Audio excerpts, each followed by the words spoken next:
Hey everyone, this is Kevin from thechesswebsite.com. Today we're going to be going over the Muzio Gambit, which if you're not too familiar with, is a very sharp variation within the King's Gambit. Now the King's Gambit starts out with pawn to e4, pawn e5, pawn to f4. Anytime you're going to be gambiting material, you typically want to have some sort of compensation. That could be a lead in spatial advantage, it could be a developmental advantage, but you definitely want to have some sort of compensation. So the Muzio Gambit is the accepted line in the King's Gambit, so the pawn takes on f4, and then the knight's going to come to f3. Simple development move, but also getting ready to castle on the king's side so that this rook can be on the semi-open f-file. Now from here, black's going to come down to g5. Typically in the King's Gambit, you will see the pawn come to h4, so that when the pawn pushes forward, the knight has a nice little outpost here on g5. After the bishop comes to c4, there's going to be a lot of attacking on this pawn on f7, which is the weakest square for black early on. A lot of people always ask, why is this f7 square so weak? It's because the king is the only piece that is actually defending this. So when it is attacked or double attacked, the king is the only one that's protecting it. So obviously things can change later on, but early on into the game it's going to be very, very weak for black.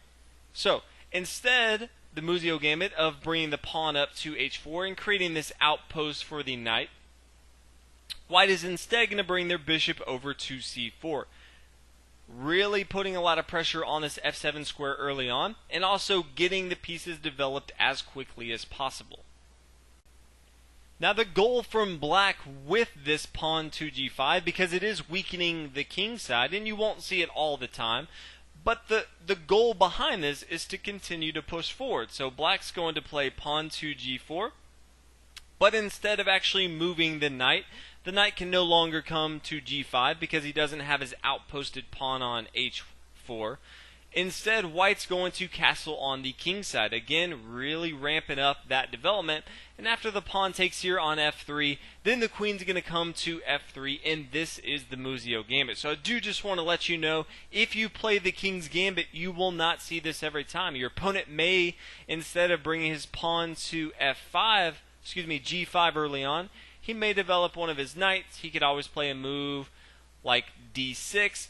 He could get his dark square bishop involved into the game early on, so you may not see this all the time. But if you are an avid player of the King's Gambit, you definitely will have many, many opportunities to play this. And what I've seen in my own games is, anytime you play the Muzio Gambit, your opponent typically is going to be very confused. They also may think you're crazy because you're just sacrificing material. You're sacrificing pawns and knights and possibly bishops later on. And they're just so confused, but there's so many different traps that black can fall into. It's going to be very, very hard for them to actually play a very precise game. What's also great about it is, even though white gives up so much material early on, if you were to run this analysis through the computers in many different variations we're going to be going over, white's not too far behind, sometimes even leading as far as the computer's concerned, because he has such a strong attack on the black king. So just keep that in mind. We're going to be going over about 4 different variations in the Muzio Gambit. Even if you're not a very, very aggressive player, this is definitely going to be good for you to watch, just to see how pieces interact together, and how, if you have your opponent's kings on the ropes, it can be very, very good. Doesn't matter which opening it is. But this specifically, the Muzio Gambit, is for very aggressive players, and also those players going to be adapting the King's Gambit opening. Now the first thing we can see is that white has a huge lead in development. He's already castled on the king side. He has both his major pieces, the queen here on f3 and the rook here on f1, both attacking the semi-open file. He already has his light square attacking this f7 square. Black has none of his 8th rank pieces developed. So a couple things you want to keep in mind when playing the Muzio Gambit. You want to be attacking the entire game. If there's any time where you're kind of bringing your pieces back, or you're playing somewhat passive, you're not attacking the opponent's king, you're probably playing the Muzio Gambit wrong.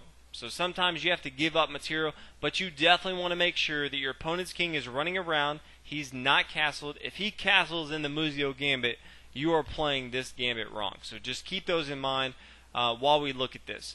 Now the immediate threat that white has is bringing his queen to f4. then not only does he have his queen and rook attacking this square on f7, but he also has, as we said, the bishop there on c4. So because of this, the first move you may see, the 4 variations we'll be going over, you may see queen to f6. Now from here, white has the option to be even more aggressive. And I always tell people, if you're going to play an aggressive opening, you need to be very aggressive. So from here, white can play pawn to e5. This is an important move for multiple reasons. One, after the queen takes here on e5, this does 2 things. The first thing it does is it allows white to sacrifice more material, but also it opens up this e file. White really wants to have both this e file and a semi-open f file to attack this king. Again, the entire point of this opening is to attack the black king with everything that white has. From here, white's going to sacrifice even more material. He's going to bring his bishop to f7, attack this king here on e8. Now, black does not have to take this material. He can always bring his king to d8. Now, if we look at it from here, white has a huge lead in development. As you can see, the black king and the rest of the pieces on the 8th rank are not going anywhere. So it's going to be very, very easy for white to not only equalize, but have a huge attack on the black king. And the black king can't really go anywhere safely for a long time. More times than not, you're going to go ahead and see the black king take here on f7, which I think is a little bit easier for white to play because you're pretty much going to be fighting an open king in the middle of the board for the rest of the game. From here, white can play pawn to d4. Since we're sacrificing knights and bishops, you might as well sacrifice one more pawn. After the queen takes here on d4, then the bishop can come to e3. Nice little move, gaining tempo, meaning that you're going to develop your pieces and force your opponent to move his pieces back. The queen cannot take here on e3 because he's just going to lose that queen. The pawn can't take here on e3 because the rook here is pinning down the pawn to the king. Obviously, the pawn can't take here because the queen it's being pinned down to the king by this queen here. So black's going to have to move his queen back. Now, if we look at this, you can start to see white has a ton of material all starting to, gear up and attack. And black has moved 2 pieces. He's moved his king, and he's also moved his queen here, which right now is just being chased all over the board. Now, black has a few options here. You can tell if the queen moves away, then white can either take with his bishop here. He can also take with his queen here. But I do want to go over one of the traps that you may see, because a lot of times when you do play the Muzio Gambit, your opponent's just going to be looking up to gobble as much material as possible. So one of the mistakes that you may see black make is queen taking here on b2. Now this is a mistake for multiple reasons, but one, the queen is no longer really in the mix of the game. This is a problem because white has such a huge attack that black's just not going to be able to defend it. The queen can now take here on f4. Now how is he going to defend? You can see that the square here on f6 really needs to be defended. If he tries to bring his queen back, let's say queen to f6, then the queen can now come over to c4 check, and then the black queen is going to fall. Doesn't really matter where black moves. The next move, if white wanted to, he could come, take this queen check, and then that would have to be answered. So definitely going to be a huge mistake for black. Obviously, he has the opportunity, instead of bringing his queen back, he could bring his knight to f6. This is also going to be a mistake. White can now play knight to c3, again getting all of his pieces involved into the game. Even though he's down in material, it does not matter if your opponent has more pieces if you have more pieces in the fight, especially if your opponent's king is in the middle of the board like it is right now. It would be a mistake for black to take this, but again, it is very tempting. If he does take this knight on c3, then the bishop can come to d4 and the queen's going to fall. He can't take with his queen right here, but black has to find some way to stop this attack with queen takes on f6. The knight can't move. If the king moves, doesn't really matter. Then the queen can fall, or white also has the option to come and take with his queen here on f6. So the queen is going to fall, and black's going to not only be down on material, but as we can say, over and over again, the king is still in the middle of the board. So definitely going to be a mistake for the queen to come down to b2. But even if he doesn't, white's still going to be able to capture that pawn back on f4 and have a lot of fighting opportunity. Now, so far, we've pretty much assumed that black is taking all the material. I do want to kind of go over, another option that you may see, just so you have an eye for, okay, well, black did not take all material, so what happens then? So, just something to think about. If he does not take this pawn on d4, he could always bring his queen back to, let's say, f5. From here, the bishop can just take here on f4, and then it really depends on where black goes. Let's say he tries bishop to g7, or he could always try knight to c6. With both of these moves, it doesn't really matter. The queen can always swing over to b3. He has all these attacks on the king because, again, as we talked about, the king is in the center of the board. Now, we also do have the discovered attack anytime this bishop moves, depending on where the queen moves.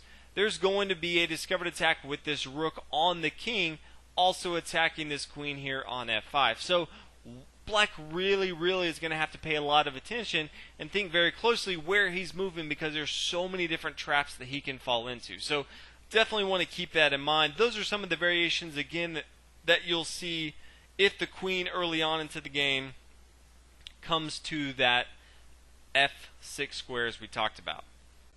Now, another variation you may see come up is the in-between move, which black sometimes will employ, and that is the black bishop to c5. Attacking this king here, the king is going to have to move, so he's going to come over to h1. And then now you may see the queen come to f6. So kind of along the same lines, but from here it's going to be a little bit different. Instead, white can now play knight to c3. Again, starting to develop his pieces. White is no longer sacrificing his bishop on f7, so he's no longer down as much material, but he still has a huge attacking advantage. It's still going to be very hard for black to castle. Obviously, again, that is a theme. You definitely never want your opponent to castle if they're black in the Muzio Gambit. So it doesn't really matter where your opponent goes. Let's say he now tries to bring his knight involved into the game. Let's say to c6. Again, more than likely your opponent would like to castle onto the queen side. Then you can now play, let's say, knight to d5. Very strong move. Not only attacking this queen here on f6 because it's kind of out in the open, also attacking this pawn here on f4, putting a lot of pressure on c7, forking both the rook here and the king here on e8. Really going to be forcing this queen to make another move, maybe something to d6. As we can tell from the board, if he doesn't move something like queen to d6, he'll be falling into a trap. So he has to be very careful. The next move, you can always play, pawn to c3. You can then push forward with pawn to d4. You're going to have a huge spatial and developmental advantage, and you're going to be putting a lot of pressure still on black. So it doesn't really matter, even if you see this in-between move, you're probably not going to be sacrificing the bishop early on into the game, but you're still going to have a very strong attack. Now, a lot of people that are just not familiar with the opening at all may try to develop one of their knights. Seems logical. Typically, you always hear knights before bishops as far as development. So you may see knight to c6 as a common move. From here, very easy. Since you no longer have to move your king, and there's nothing protecting this pawn here on f4, white's just going to go ahead and gobble up that material. Now, from here, since there's all these pieces just looking down on this f7 square, black has to defend that in some way. Really, the best move for him is a move like queen to f6. But from here, this is going to be a mistake from black. After the queen takes and the knight takes, the rook can just take here on f6, and then white's going to have a very good game. So just keep that in mind. Again, the black king is still in a lot of trouble here. Again, the bishop is now attacking this square on f7. So definitely going to be a very good game from white. Now, black also does have the option, instead of bringing his c knight to c6 here, he can always have the option of bringing his other knight to f6. Now, from here, white has a few options, but typically, again, you're just going to be bringing this queen to f4, putting a lot of pressure on the king side. Again, this knight here on f6 isn't doing a whole lot of good. Now, if he wanted to, the pawn can always come to d5 again, trying to counter the center of the board, obviously trying to put some pressure on there, but the pawn can just recapture on d5. Again, the knight can't really come here to d5. That's going to be GG, because the queen can just come here to f7. Also, the queen can't really come here because he's just going to lose that to the bishop. So he can try some counterplay, but anytime you see your opponent move one of their knights, it's going to be extremely, extremely hard for them to have a good game because they're really just not protecting what needs to be protected. And early on into the game, what needs to be protected is you need to be protecting this f7 square. And the knights aren't doing a whole lot of good because you can just come in, gobble up this f4 square, and there's just so much attacking prowess that you have with your queen, rook, and bishop. It's going to be very, very hard for black. So as you can see, definitely a lot of attacking options.